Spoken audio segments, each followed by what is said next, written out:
The following podcast is part of a certified educational activity titled Implementing Amyloid-Targeting Treatment for Early AD, Strategies for Overcoming Real-World Challenges.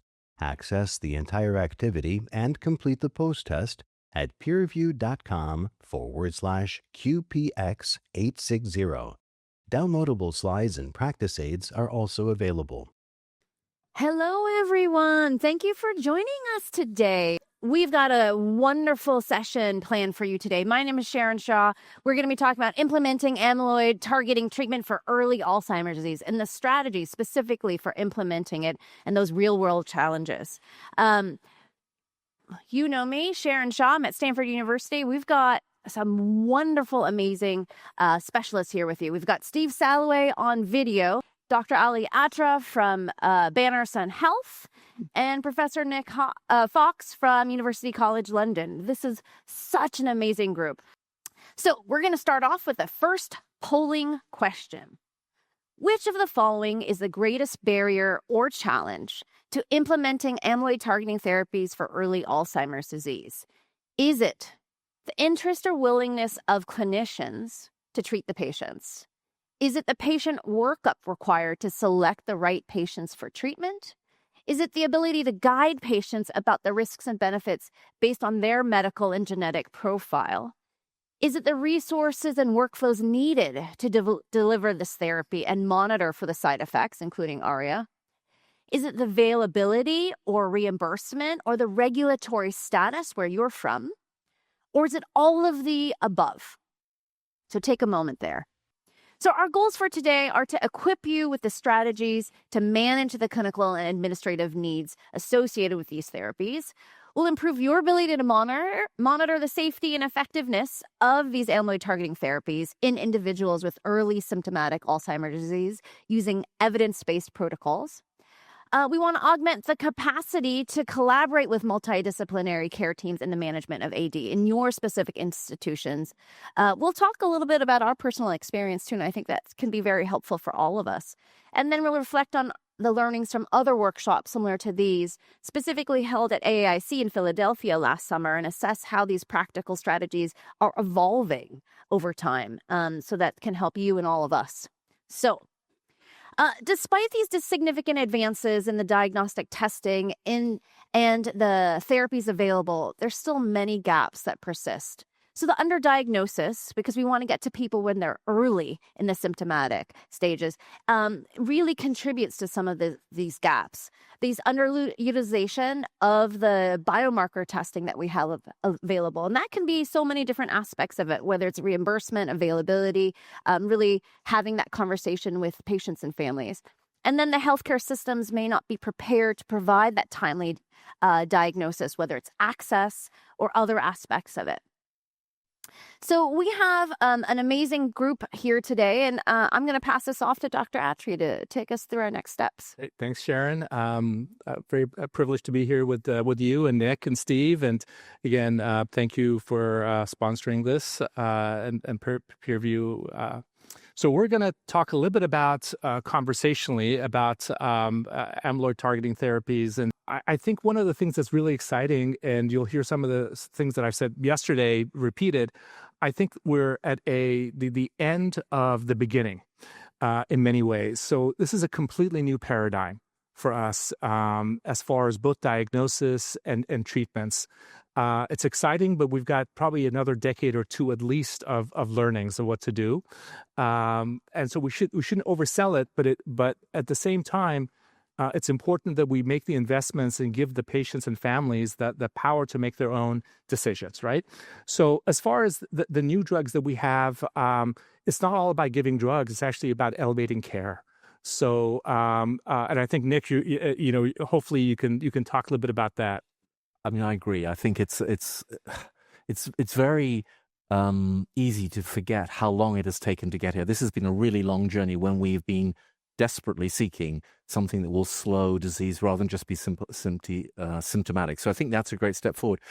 But of course, this won't cover everybody. This will, but my hope is that we change the paradigm, we change the nihilism so that while we have effective therapies, which may be just for the few, the many will benefit from better diagnosis, better support, and we've seen that in other diseases. So I think we can really remove some of that nihilism and start making, bluntly, systems that were not fit for what we would want for our relatives to get a timely diagnosis and the support they need. And maybe this will help. I hope it will. Yeah, I agree. It's not just about these first generation of our disease modifying drugs that have disease modifying properties. It doesn't preclude that people can get symptomatic medicines or care in other ways, or just have the choice to decide what they want to do, whether they want to go in a clinical trial. So they shouldn't be pitted against each other. I think that's really, really important. It's not a zero-sum game. As far as these drugs having disease modifying properties, this is not my definition. It's basically in medicine, it's a definition of something, a therapeutic or drug that works in the pathobiology, does something. In this case, it's a core element of AD that may be necessary but not sufficient in the symptomatic stages. Potentially with other factors, maybe it's a driver still. So it lowers amyloid, number one. Number two, again, the data are from groups, and from groups, what we can see is that it's slowing decline. So 20 to 40% now. And then we're seeing some signals on downstream biomarkers. So it seems like there's disease modifying properties. And then as far as, the meaningfulness of these drugs, you mentioned, other fields. I remember again being, end of medical school, early training in medicine and neurology, and the MS drugs that were coming along, and being told that, oh, well, they only do something to the MRI, a biomarker. Oh, they're doing very little to change functional decline. Even I think the second generation was about 20%. And then fast forward, they've got, 13, 14, 15 drugs. And you can see in relapsing remitting MS, now the relapse rates are 0.1 on average per year. So much so that they have to design different kinds of trials to look at efficacy. And early on, they also had side effects.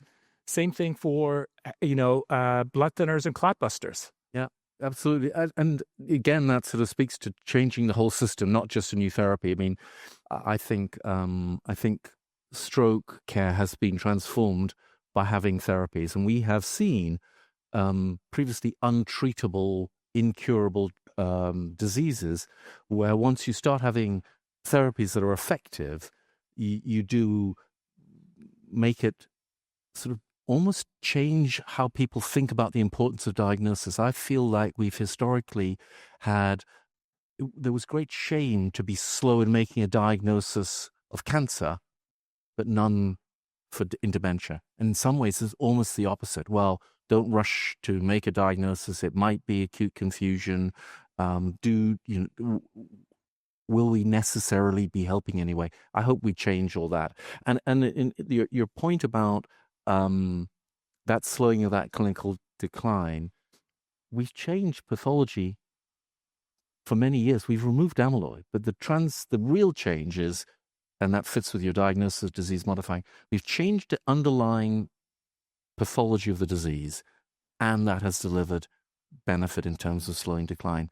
And we talked before about, and I've heard you say it before, about none of our patients ever say, is my CDR sum of boxes up by 0.45 or up by whatever, or down by less. But I think in terms of the conversations that we all need to have with patients, it's much more understandable to say, well, on average, this may save you 5, 6, 7 months over that 18-month period. And that's all we can tell you now. And certainly my conversations with my patients, and I don't know what both of you feel, what people really tell me, and this is not just my patients, my mother-in-law, who's cognitively fine, also said, what really matters to me is that I don't want to be a burden on somebody. And all the cognitive scales in the world, that's one thing, but that's what really matters. So we've got therapies that I think are addressing this disease at the stage when people want it addressed. It's not, and I wouldn't want my therapy when I was bedbound and mute. It's when people can still feel like they can maintain independence, that they have the most to gain and really want to stay longer in that state. Now, ideally, we'd like not just to slow disease by 20, 30%, but we'd like more than that. But it's a start, and it is something to be celebrated, and it's at the right stage. So it's maybe we'll go even earlier. It's a stepping stone. I think that's really, really important to sort of keep that perspective, and it may not be for everybody. So yeah, I agree with you. I think, people want to maintain their personhood. They don't want to be dependent and be a burden on people. And when you see, donanemab, lecanemab, they're different antibodies. They work in different ways, but both of them show, at 18 months that 80-something% of persons that came into those trials, in the pivotal trials, you can clear amyloid. Not everybody, actually, but 80-something% have amyloid cleared by the end of that time. And the group averages, again, suggest that, you get the signal that something is occurring. Now, we don't, we're not smart enough yet and don't have the personalized medicine knowledge yet to know who all is getting the benefit more, who's getting the side effects more. And that didn't happen for MS or stroke, vascular neurology in 1 year. It took a long time for that to actually, translate and for people to learn. Any other thoughts on that, Sharon? Yeah, both of you talking really gave me a lot of thoughts about this. Dovetailing on what you were saying, Nick, is just that it's a really exciting time, and it's a very sort of a rapid development in a lot of biomarkers and diagnostic tests available in the past couple years even. So it's really trending for helping us as providers give that diagnosis and have these discussions, very specific discussions. Of course, we want to be a little bit more personalized, and that'll come. But really having these discussions with patients and families about what they want their care to be. And I think that's important. So as much as our own personal beliefs may be, hey, this is disease modifying, this is right for you, or I'm not sure about the safety and the risk benefit for you. Our job is to really educate them with those risks and benefits and see what their personal interests are. Is it to say, I'm going to spend more time with my family and my grandkids, and if this buys me that time, then I really want to take that risk. Or for some people that say, again, we're compared a lot to oncology and sort of those chemotherapies, it's an undertaking. So do they want to spend that time in the infusion center getting these MRIs, et cetera? It really is that patient and family decision with us giving them that guidance. I agree. And I think there is a fair bit of, unfortunately, paternalism that says that, oh gosh, we get to decide that, the risk is too much here. No, the patients should get to decide. They should have an informed choice of what they want to do. And this is not a choice for everybody, but they should be able to do it and be empowered to have the autonomy and for us to provide the justice for everybody, not just select few who can afford it, for example. And yeah, so there's different ways of, translating that, whether it's time over that 18 months or, a third less chance of going to the next stage of dementia. That, again, is pretty consistent, whether it's donanemab or lecanemab. You see very consistent results, 20 to 40% consistently in cognition, function, in between, whether it's the iADRS or the CDR, and also, going to the next stage of dementia, going from MCI to mild dementia, for example, I think about 30-something% less risk during that 18-month period, or going from mild dementia to moderate dementia. The drugs are a bit different. They're both infusions at this time. As you can see, donanemab every 4 weeks. The clinical trials, had different entry criteria. Donanemab had a different sort of paradigm where you sort of, rinse the plaques and then you kind of stopped. Every 4 weeks. And then more recently, I think we'll talk about this, Nick. I want to hear your perspective about the modified titration. But there's a modified titration that can potentially affect actually the rate of ARIA. Both of them can have ARIA and infusion reactions. Lecanemab every 2-week infusions. But then in the U.S., recently approved that at 18 months, people can be switched to the monthly every 4 weeks. And then ultimately, I think there are plans in the works for a sub-Q to come along too. So donanemab can be, oftentimes, stopped after plaque clearance. Both of them have infusion reactions. We'll talk about those. Generally, those are manageable. We tell patients as part of the risk-benefit calculus, so that's it. Occasionally, they can be a bit more on the severe side, but you can, watch people like hawks and pre-treat them in some cases. We've given people oral steroids even before, or we give, IV steroids during the infusion. And then this sort of gives you the ARIA rates versus placebo in the clinical trials themselves. I'll let you look at them, but they both have ARIA. They can't be directly again compared because the paradigms are different. But one thing I think that you saw for both trials was that within the context of the clinical trials, when you had surveillance MRIs and you had very good monitoring of patients and families, you saw in most of ARIA. ARIA is not a symptom. ARIA is an imaging finding, right? And the imaging findings were, as you can see, were found in a certain amount of people, but only, with that monitoring schedule, only about 25%, whether it was with donanemab or lecanemab, had symptoms. And when they had symptoms, it wasn't that severe. Occasionally, it could be severe, and there were even deaths. Yeah, absolutely. I think it's very important as part of that conversation, where we say, well, this is not a cure. And there is burden. There are side effects you need to be aware of, as you said. But that bit about ARIA, which can worry people, and rightly so, about 80% will not be symptomatic. And actually, I think people are more concerned about symptoms than an MRI. Dare I say it, as somebody who's been quite keen on MRIs. Right. But the important thing is to explain that they weren't having symptoms because there was a surveillance, and people had to communicate. And, so that's the part that's important. You don't want someone who has ARIA for them to be unrecognized, and then for them to continue to get infused in a certain way. So that part of it is really, really important. And but the other part that's important is it can be done. It was managed in clinical trials, and it can be done in clinical care. But it does require really this concerted effort. All right, let's see what else. Do you want to talk about this? Yeah. So I think again, we don't have the experience here in Europe that you have in the States, but I've got some experience with some of my patients being in trials, and we can't ignore the fact that there is a burden of having regular infusions, and there are worries about side effects. But I think, as we've seen with other therapies,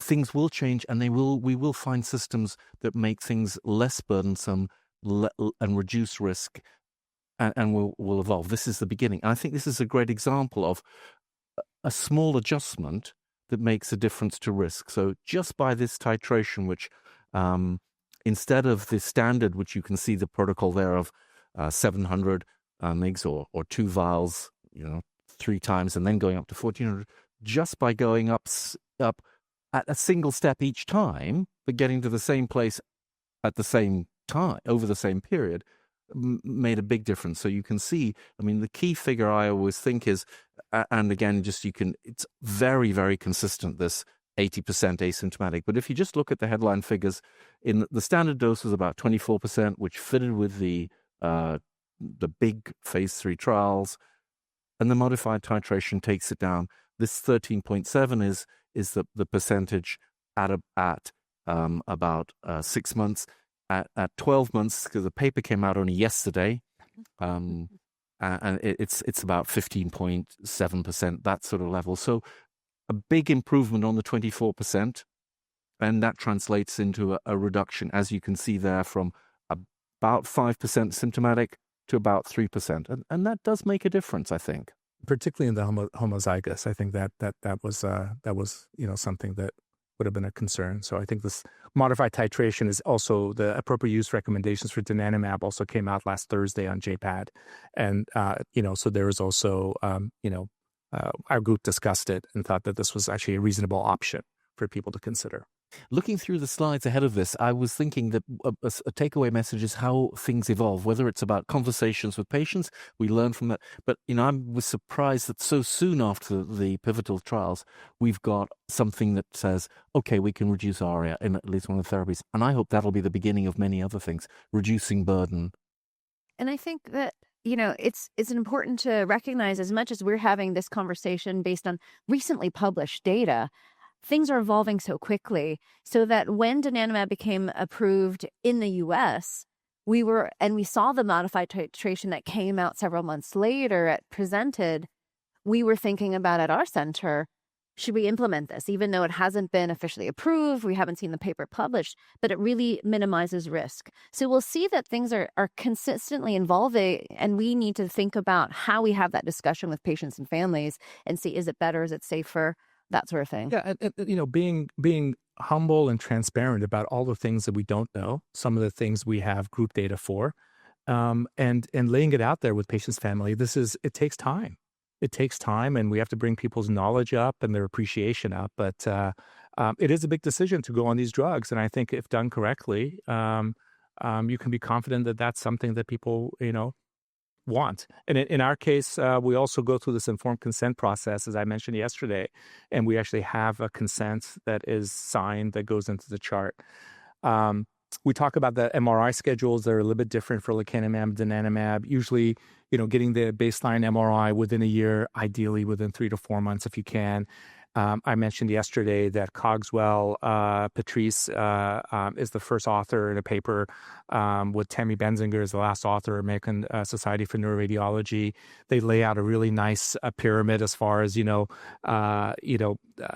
having MRIs on the same platform, if you can 3T, having SWI, maybe gradient echo, both of them, to look at, to compare the sensitivity to specificity, of course, of flare. And then in the appropriate use recommendations, we also suggest considering, particularly if people have had ARIA or they're homozygous, having that late MRI also around, about 12 months or so. I won't lie, it's a heavy lift. It's a heavy lift to do this. Our systems are not as prepared, but it's an initial investment. It's that fixed cost that we have to pay in the field to do all these things. And it's not like somebody's coming up with a tranche of money that said, hey, Ali, Banner's giving you a tranche of money to set this up, right? Banner's in 7 states. We have 30 medical centers. So we have to roll this out as a care pathway.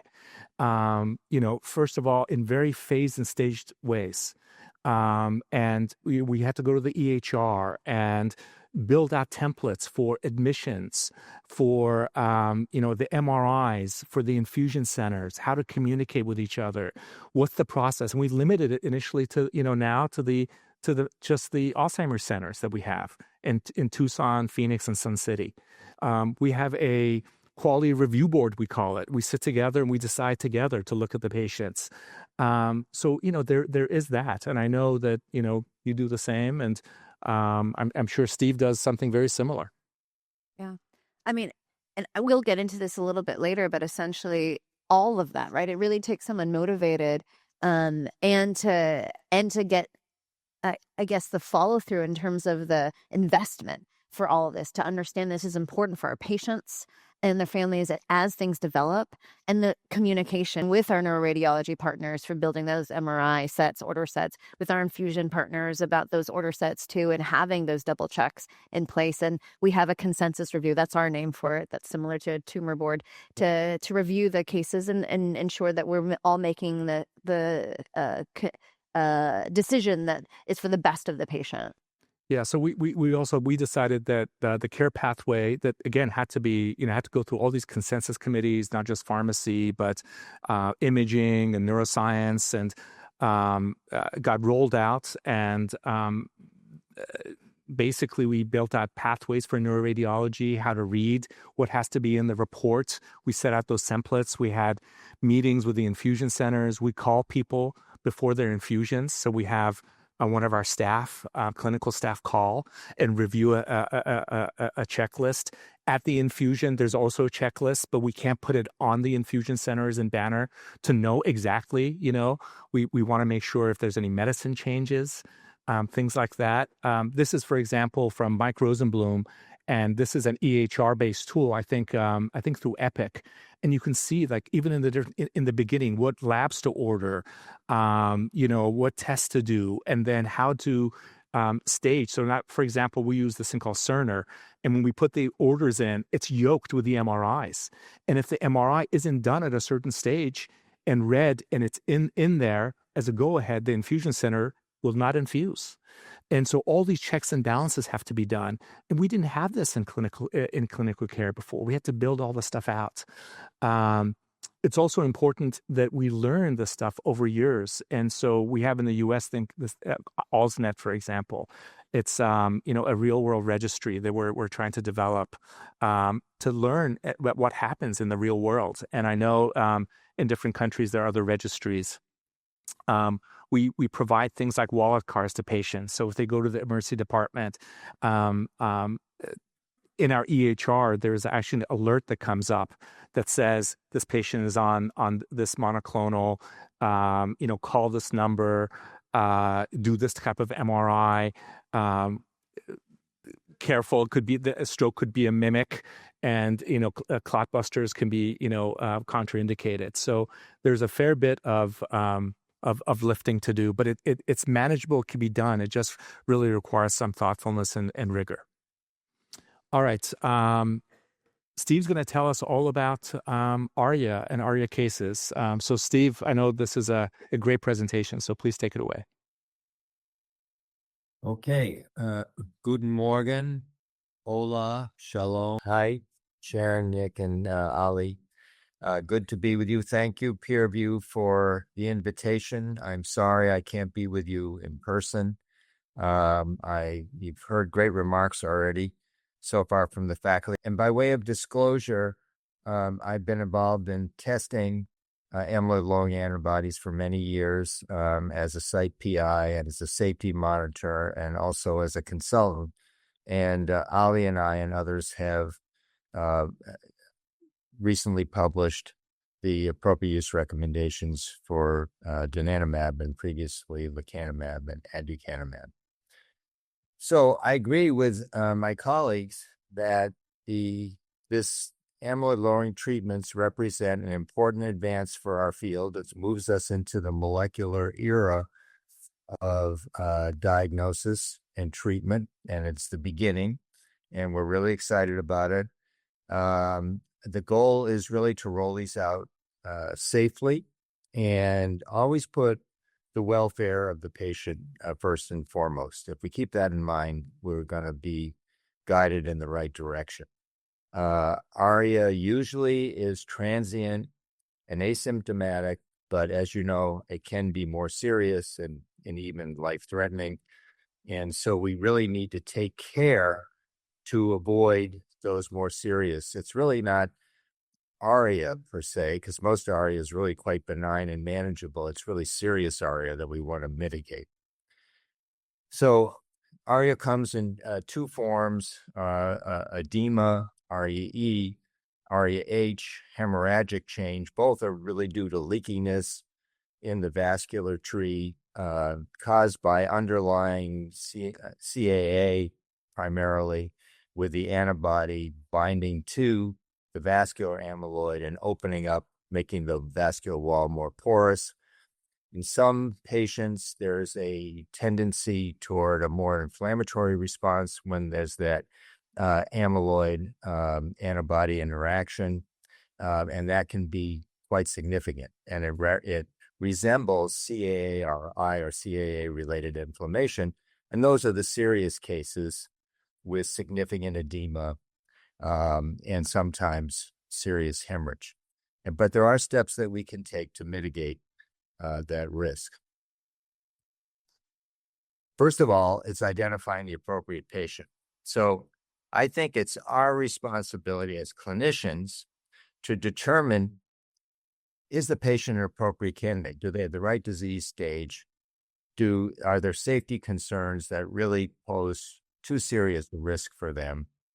And then once we've determined that they are an appropriate candidate, then as Sharon and others have said, then we engage in a conversation with them, with the patient and the family, in deciding whether or not that's something they want to undertake, because it could be beneficial to them and the risk-benefit profile appears to be favorable.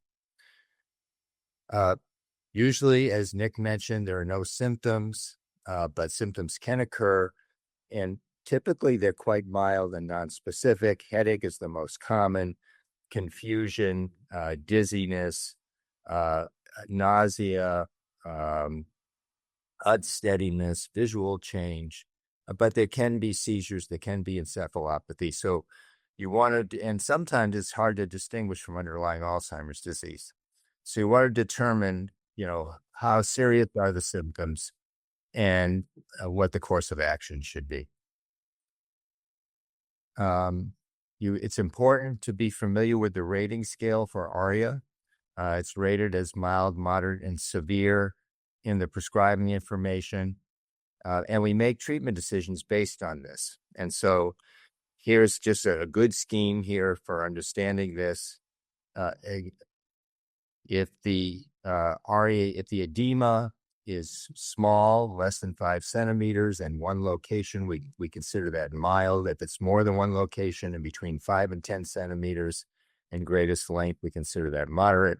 And then greater than 10 centimeters is considered severe. Many cases, the more serious cases, are moderate to severe. They may not meet the full criteria for severe, but to your eye, to the clinical eye, they will appear to be severe. And then in terms of microhemorrhages, so you want to really look at the baseline MRI scan, but an incident microhemorrhages, if they're 4 or less, we consider that mild. 5 to 9 is moderate. More than 10 is severe. And siderosis, that's really important to detect that at baseline, and also incident siderosis, because I think that's more of a marker of underlying CAA and a bleeding or an edema tendency. And so we consider one new area of siderosis as mild, 2 moderate, and more than 2 is severe. But among our expert group for appropriate use recommendations, many of us are concerned about a single incident area of siderosis in terms of whether or not to continue treatment. Ideally, you want to use a high-quality scanner, a 3 Tesla scanner, and the same scanner each time if you can. If there's an emergency situation that may not be possible, the patient may be remote and or traveling at an outside hospital, you may not have access to the images, and so that makes it a little more challenging. You need a good sequence for detecting hemorrhagic change. The studies were based on GRE, but SWI is more sensitive for detecting hemorrhagic change. We use both, and I think many centers also, this is a standard now, SWI, use both sequences and compare them and making treatment decisions. You need the flare for the edema. And then especially if there is an episode of ARIA, you want to get diffusion-weighted imaging to differentiate stroke from ARIA. It's very important. You want to detect ARIA early. You want to keep a mild episode from becoming a more serious episode. And so if the guidance is if the ARIA is asymptomatic and mild, you can consider treating through with ongoing MRI and clinical monitoring. If it's at all symptomatic or radiographically moderate to severe, then you need to suspend treatment, follow with MRI and clinically, and then determine if it's safe to resume treatment once the edema has resolved, which it usually does, and the hemorrhagic change has stabilized. We've given from the appropriate use recommendations based on the phase 3 clinical trials guidance for stopping treatment permanently to avoid a serious outcome, any macro hemorrhage more than one area of superficial siderosis, more than 10 microhemorrhages, more than 2 episodes of ARIA, severe symptoms of ARIA. All these can really help mitigate a future more serious event. Now, one of the challenges in clinical practice is if the patient becomes symptomatic during treatment, especially early on in treatment when ARIA is most likely to occur, is you have to decide whether or not an urgent MRI is needed and how urgent that should be, and whether or not the patient should be seen in a higher level of care in the emergency room or admitted to the hospital. And a clinical judgment is needed. In our situation, so you need to have somebody on call at all times for your patients while they're on treatment. We have nurse practitioners who help a lot at our center, so I highly recommend that. And I think you heard about case conferences to review appropriateness and also to monitor for ARIA and manage ARIA. And that can be done in a team environment. So we also have a regular case conference, which is very helpful. So in a symptomatic patient, you have to weigh, whether or not do they need a higher level of care, and then there are pluses and minuses. One of the risks of going to the emergency room is that ARIA can present as a stroke mimic, and the patient can get on a stroke pathway and receive thrombolytic treatment pretty easily in our current emergency room care pathway. And that may not be the most appropriate treatment. It could be quite dangerous for the patient. So you really have to help coordinate the care if you do send them to the emergency room. Now, coordinating with the emergency team, so planning ahead is really important. And you can work with your local emergency team, the hospital that you have the most closest association with. But again, sometimes patients have to go out of the area, and you'll have to then interface with another emergency team on behalf of your patient.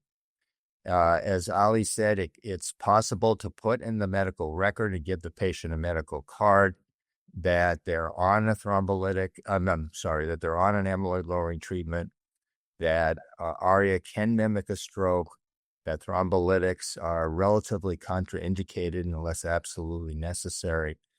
And so it's very helpful for the emergency team and the stroke team if they get involved to know that the patient's on this treatment and what some of the consequences might be from usual care for usual stroke care. ARIA can also present with focal signs and with seizures.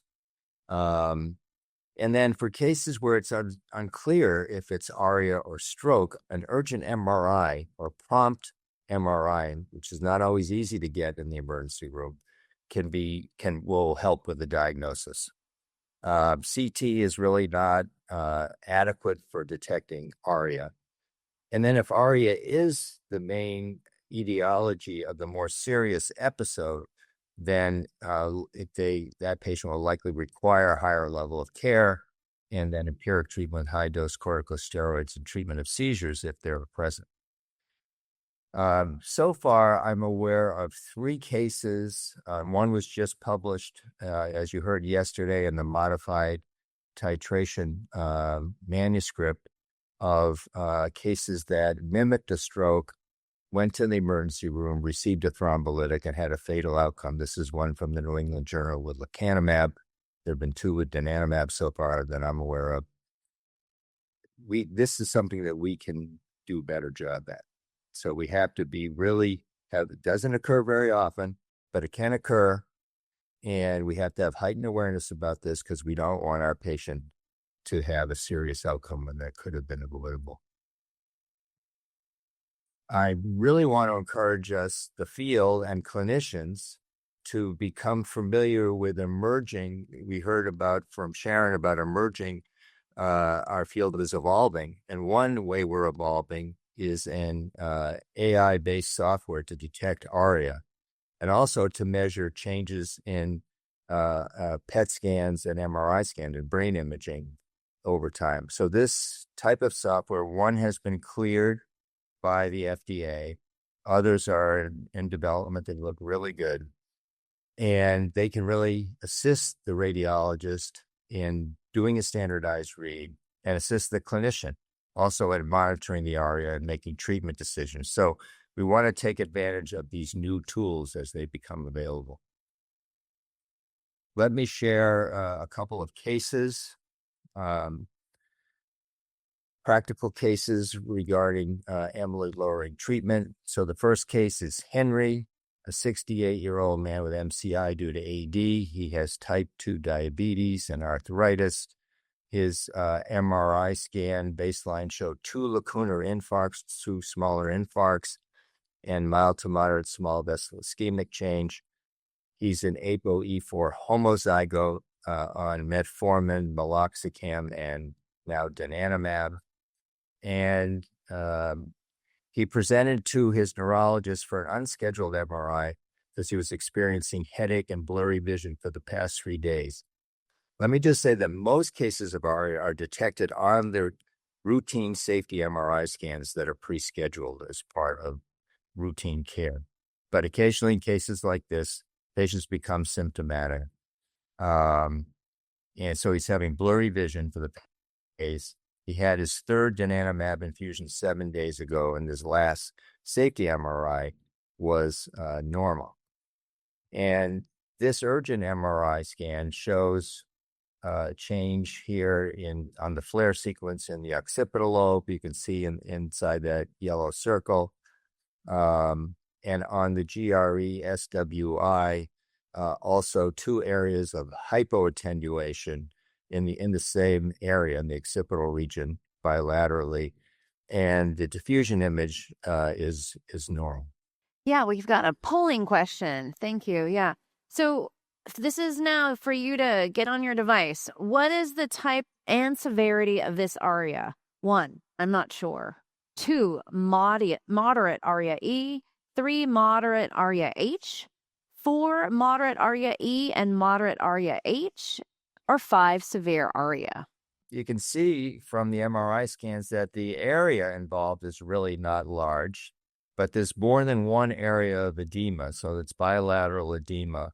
So that qualifies as being moderate, even though the areas are small.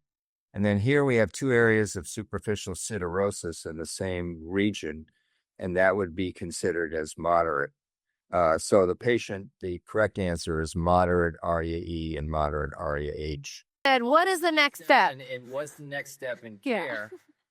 This is important because this is again, patients in E4 homozygote, so we're concerned about safety. In some healthcare systems, they're not permitted to be treated with an amyloid-lowering treatment, but the FDA is more permissive about that. The appropriate use recommendations allows for a discussion, as Ali said, with patients and families about risk and helping them decide what is in their best interest.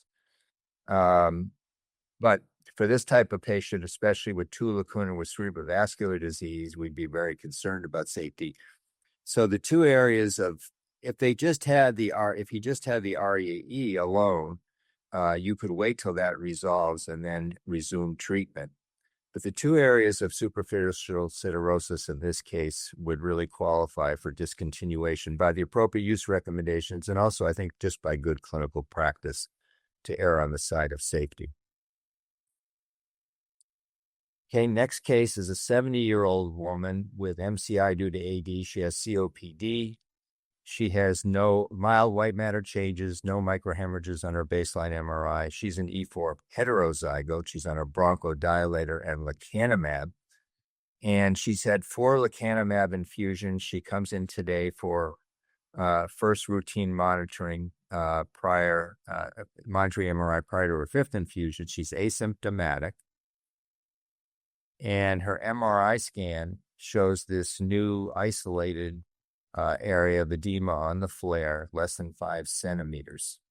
So now we have a polling question. Yes, thank you. What would you do next? 1, suspend treatment and monitor with monthly MRI until it resolves. 2, continue treatment and monitor with monthly MRI until it resolves. 3, continue treatment and monitor with routine MRI schedule, which is next prior to the next 7th infusion. or 4, I'm not sure. This is, mild asymptomatic ARIA-E, and in the clinical trials and in the appropriate use recommendations, it is possible to continue treatment with careful monitoring. I would recommend, with the majority here, that we go with the monthly MRI. Right now, things are mild, and we want to make sure they stay mild and resolve quickly. And we don't want this to become more serious or not be aware that it's more serious while we're treating through. So I think that's the safest approach.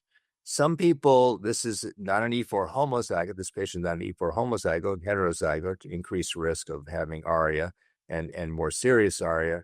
Some people may elect to be more conservative. Let's say the patient was an E4 homozygote and may decide to suspend treatment until the ARIA resolves and then resume treatment. So it's clinical judgment there, but certainly there is guidance that would allow continued treatment. And this is a case from our own practice who did very well. We continued treatment with monthly monitoring. Actually, on the next MRI, the ARIA resolved, and she continued treatment and has continued to do well. And finally, is a case of a 65-year-old man with hyperlipidemia, significant hearing loss. Baseline MRI shows 2 microhemorrhages, moderate white matter changes, and he is homozygous for E4. And he started on an amyloid-lowering treatment, had the 3rd infusion 2 days ago, and now presents with an acute event with confusion and seizure. That's obviously concerning. And he was sent to the emergency room. Okay, and here's his MRI scan. And we have a polling question. Should I read that, Steve? Yes, please. Yeah, it shows that Michael has severe ARIA-E. What would you recommend next? Yeah, well, obviously this patient, again, we're very concerned. E4, a homozygote, has some baseline CAA on his MRI scan, and now early on in treatment has developed, is quite symptomatic and has very large areas of edema. We're only seeing, 1 cut here. There's at least 1 microhemorrhage so far. There's probably going to be many microhemorrhages when you get this much edema.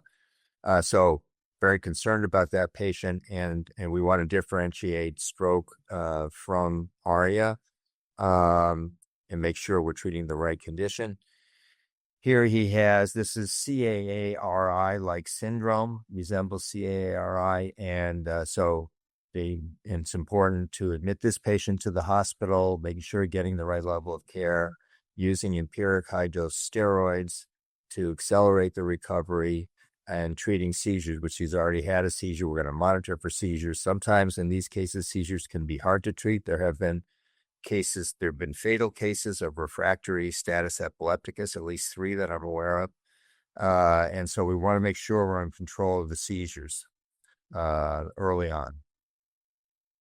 And so his ARIA symptoms resolved over 6 weeks. The edema resolved over 10 weeks. There were 20 residual microhemorrhages, and that's actually very common after a case like this with severe edema. And so another polling question. All right.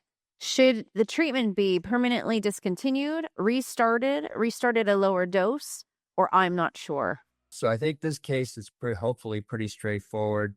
This patient had severe symptomatic ARIA, did well. He survived the episode and recovered. And some patients actually get better because there's often amyloid clearing associated with this. But now he's an E4 homozygote, has underlying CAA, is at high risk, had this severe episode. And if he were to be retreated, it'd be concerned that the next episode could be even more serious. So it's very important then to permanently discontinue treatment in this case. So the key takeaways are that we're at a new stage of care for Alzheimer's. I think I want to echo my colleagues' comments. Monoclonal antibodies are the standard of care for many medical conditions, and we can do this in Alzheimer's disease too. Safety monitoring and appropriate management is critical. We want to roll this out safely. And to do that, we need to select the appropriate patients, heed the warning signs, and detect ARIA early and manage it carefully. So thank you. Thanks for listening. I look forward to more discussion. We've got a few more minutes left. I'll just mention here the importance of really connecting with the teams at your specific institutions. I don't need to go through this, but essentially we've discussed a bit briefly about how we connect with our colleagues, whether it's pharmacy, radiology, nuclear medicine, infusion, emergency room. We connected with our stroke colleagues too to discuss what their thoughts are, so get everyone on the same page. And despite all of that, things can happen, especially if they don't come back to your institution. I don't know if you guys have any other comments about that, but I think it's just really key to have that conversation. Well, and that whole multidisciplinary approach is, again, hopefully a change that we'll make for the field, which will be better for everybody, not just people in this situation, as has been seen in other areas. Exactly. Let's see. First question here that we see are, how do we manage people with moderate Alzheimer's disease who are keen to trial the amyloid targeting therapies? What are your thoughts here, Nick? Well, I think that, that's one of the things that we haven't been in this position before, of saying to somebody, there is a disease-modifying therapy, but it's not appropriate for you. And those will be difficult conversations, which we will all learn to navigate through. But it's been done in other areas of medicine. It's not indicated for that setting. Yeah, let me get to another question here. I think this is a topical one because, at least in the U.S., we've had approval of lecanemab in 2023 and the donanemab in 2024. This question is, what's the consensus on continuation of anti-amyloid drugs beyond 18 months? What do you think, Ali? Well, I think that you need to have, again, that frank discussion with patients and families. For people who, progress to, really later stages, at that point, I think it's important to have a discussion with them if they're, now in the moderate or moderate severe stages, that, we don't at that point really have that risk benefit is unknown, whether it's, to continue or not. The stopping rules are not, we haven't figured those out yet. Those are the things that we need to figure out. One of the things, for example, that we're looking at is potentially after 12 or 18 months in the U.S. being able to look at the amyloid again to see if it's cleared, for example. And then in the case of donanemab, there is no maintenance schedule, but for lecanemab there is. So, having those discussions. Yeah, and I think the point of the question is that, is there consensus? And there isn't a consensus. No, there right? isn't. It's really a bit of a data-free zone, and we need to understand it better. That's why I think registries that follow people can give us information about cognitive and functional changes over time, about safety, and then hopefully we can understand a little bit more about the biomarkers, about who is who maybe is getting a bit more benefit, and in which cases is Alzheimer's the driver of their condition more. Yeah. But I would say that, again, a patient that, let's say, is on lecanemab, they're still, in the, MCI or mild stages. I think, again, there's a paradigm for maintenance. And honestly, we don't know. I mean, I guess, it's every monthly, but I tell people, I say, I don't know for you whether it's going to be monthly or, every 2 months or every 3 months. That's something we have to figure out. So we may start at monthly. Honestly, I haven't got to that point yet with people at 18 months yet. Nick, any final thoughts from you? Well, just to say, it's so important that we learn as these, particularly in places like the UK, where the experience, the only silver lining is that we'll learn from other people. Steve, any final thoughts from you? Well, I don't know if you can hear me. Can you hear me? We can hear you. We can hear you now. Oh, good. Well, just that comment about the, Ali mentioned about the data-free zone, which is true, about I think it makes sense that there'd be an initiation phase where we lower amyloid and a maintenance phase that could be beneficial. We don't know for sure long term. And we're also at that point where some of our patients are now at 18 months, and we're definitely going to maintenance for lecanemab because there is a schedule there. And we're planning a maintenance for donanemab, and just based on, again, good clinical judgment, probably every 2 months or so, we would lengthen out the dosing because, we don't know for sure, but certainly you've had experience with long-term multi-year treatment with aducanumab. We've had patients who are stable. When we stopped the treatment, all of a sudden they started to decline. And, there could be some ongoing benefit. Now, for the patient, like Ali mentioned, who progresses now to more advanced stages, then we're going to have to address that with the family. They're probably not benefiting anymore. But there are patients who seem to be benefiting, and then they may benefit from maintenance. Yeah, and I would caution people not to, again, abstract a person to one number, right? Not to their MMSE score, right? You have to do a holistic sort of evaluation to see if they're really in the moderate or moderate to severe stages. So just because they're MMSE at a certain point, that does not represent, moderate dementia. So it requires a holistic approach But some healthcare systems, like the UK, when I was just visiting with Nick last week or 2 weeks ago, are going to be more restrictive. They actually have a guidance for stopping at 18 months, or if amyloid is lowered, or if they progress. So they have actual rules built in, which we don't have currently in the States. So each healthcare system may be a little different about it. Yeah, I think depending on the restrictions where you're practicing, but I think it's the importance here is that things are evolving. It's a very exciting time with the developments, but we're still learning. And I think that's your point, Nick, that we're learning from each other. Forums like this, where we can learn how each site and each prescriber, how they're managing. But also that because things are evolving, patients are evolving too. So having those continued discussions about whether you want to be conservative, even though there are guidelines, things may change over time of what we do. So thank you all for being here today. Thank you. Cheers. Thank you for listening. Remember to download the slides and practice aids and complete the post-test for instant credit. This activity is certified by PVI, PeerView Institute for Medical Education, and by the European Board of Accreditation of Continuing Education for Health Professionals. This activity is supported by an educational grant from Lilly. To access all materials for this activity, visit peerview.com/QPX860.